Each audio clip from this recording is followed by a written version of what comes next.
মৌমিতা সুস্বাদু চ্যানেলে আপনাদের সবাইকে স্বাগত।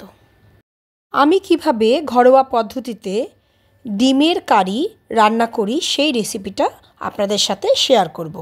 আসুন দেখে নিই।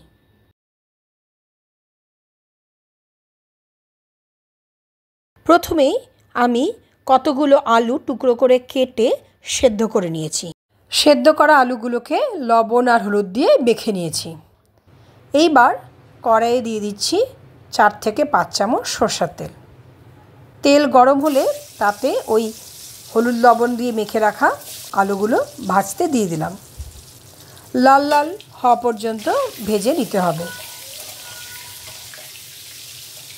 আলুগুলো ভাজা হয়ে গেছে, এবার তুলে নিচ্ছি। ওই তেলেই আমি দিয়ে দিচ্ছি গোটা জিরা ফোড়ন।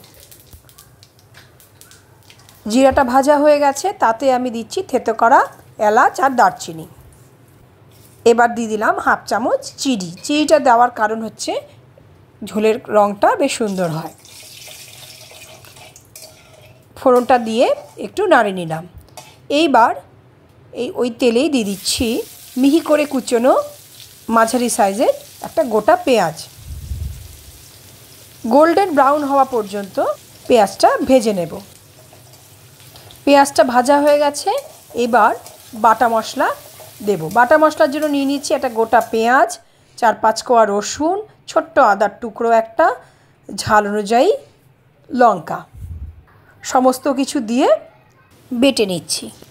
মশলাটা তেলে দিয়ে দিলাম। দিয়ে তাতে অ্যাড করছি 1 চামচ ধনে গুঁড়ো, 1 চামচ জিরে গুঁড়ো, আর দিচ্ছি স্বাদ অনুযায়ী লবণ আর হলুদ। সমস্ত কিছু দিয়ে ভালোভাবে নাড়িয়ে নেব। তেলটা ছেড়ে আসা পর্যন্ত মশলাটা কষিয়ে নেব। মশলাটা ভালোভাবে কষালে পেঁয়াজ রসুনের যে কাঁচা গন্ধটা সেটা চলে যায়। মশলাটা কষে গেছে, তেলও ছেড়ে এসছে। এইবার এখানে অল্প করে জল দিয়ে দিলাম।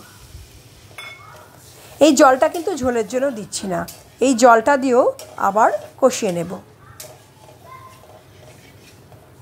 জলটা ফুটে গেছে, অনেকটা কমেও গেছে। এবার এই ঝোলের মধ্যে দিয়ে দিচ্ছি আগে থেকেই ভেজে রাখা আলুর টুকরোগুলো।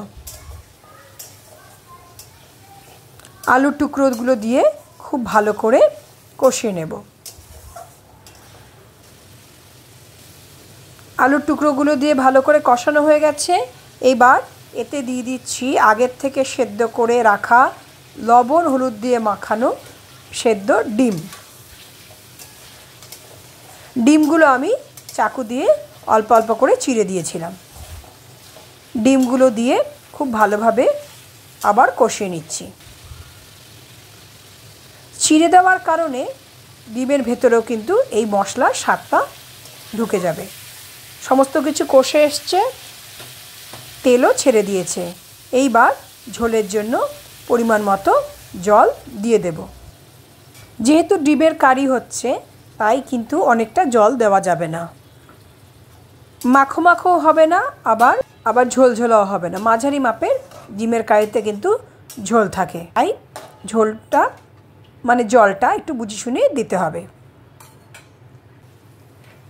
ঝোলটা ফুটে যাওয়া পর্যন্ত অপেক্ষা করব।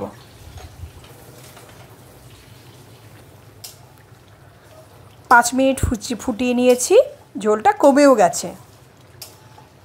এই রকম ঘনত্বে আসলে কিন্তু গ্যাসটা বন্ধ করে দিতে হবে। ডিমের ঝোলটা হয়ে গেছে, আমি গ্যাস বন্ধ করে দিয়েছি। তৈরি হয়ে গেল ডিমের কারি। একটা সার্ভিং বলে নামিয়ে নিলাম। বর্ষাকালের দুপুরে গরম ভাতে সবার সাথে উপভোগ করুন এই সুস্বাদু ডিমের কারি। আমার ভিডিওটি ভালো লাগলে লাইক, শেয়ার এবং সাবস্ক্রাইব করতে ভুলবেন না।